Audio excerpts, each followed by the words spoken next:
Here's the step-by-step guide. Yesterday we talked about the 6,500 Tesla lease buyout incentive, and here's a full guide step-by-step and a couple different pitfalls that you need to be aware about, and we'll talk about, is it even worth it? Now, of course, yes, there is a 6,500 lease incentive that is happening right now. You have to lease the vehicle first. And the pitfalls is that you do have to have good credit. There's some extra fees onto it, and you do have to have outside financing set up. If you don't know what that means, that's like another bank that you have that's not Tesla financing, or that's not one of the partner banks that they have, especially if you go through them initially, or even like credit unions, which you can get a full list of the best credit unions with best interest rates down below in our Patreon group. Some of them still in like the 3 to, actually, I know some of them are under 3%, which is pretty crazy to see. And so here's how it actually works. And this is great for people that make too much income over the limit, or really it's for anybody that wants a $6,500 Tesla incentive right now. But after the fees, to get to the point,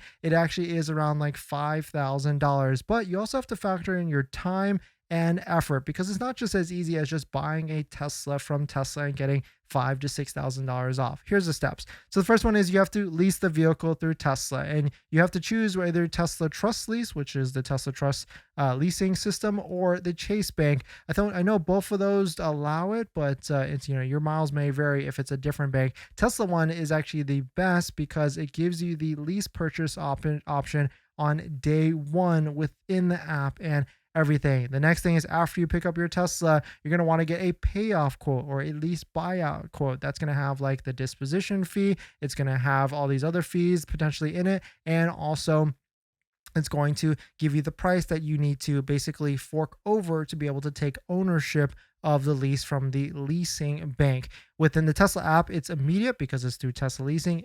Any other ones like through Chase, you actually have to wait a little bit, like 2 to 3 weeks for the Chase Bank to actually get the processing of the paperwork and then give you the proper documents to actually buy out the lease. The biggest thing is that you do have to watch out for state taxes. Some states charge a lease or a sales tax on the lease payment. Some states actually charge sales tax on the full amount. And so some states might actually make you pay tax again, even though you've already paid tax on it the first time when you lease it. So you kind of want to be careful of some of these states, which ones you don't want to pay double tax, because that wouldn't make any sort of sense. So I would do a little bit of research to see is it actually worth it for you to actually do this? And if you're a state that where you pay sales tax on the monthly payment, then it might be actually worth it, because at month one, you're only paying like one payment with that. The next one is you're going to have to secure financing or get financing secured. That's credit unions, other banks, outside banks. You're going to have to do an application like you're buying another vehicle, and then the full price of the vehicle, not just like the lease payments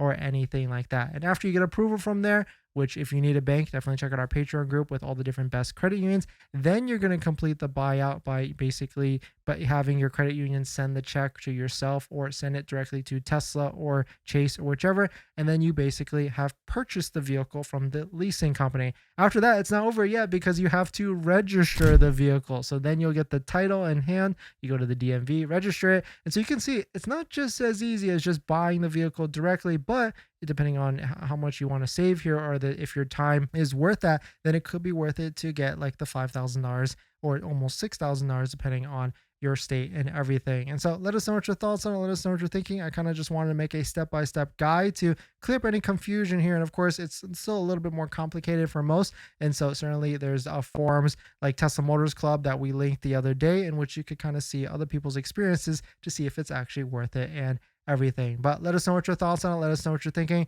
The one thing is for sure, if you're about to buy a Tesla, it does not come with this, and that's going to be a set of all-weather floor mats. Our favorite set is 3W all-weather floor mats, especially because they have lifetime warranty, great fitment, and if you use promo code Dennis35, you get 35% off, which is their highest offer yet. So you might as well check it out. Link down below in the description. And we'll be at SEMA in Vegas with 3W. So if you're going to be there, definitely stop by the 3W all-weather booth and say hi and take a look at our red Model Y and everything. But let us know what your thoughts on it. Let us know what you're thinking.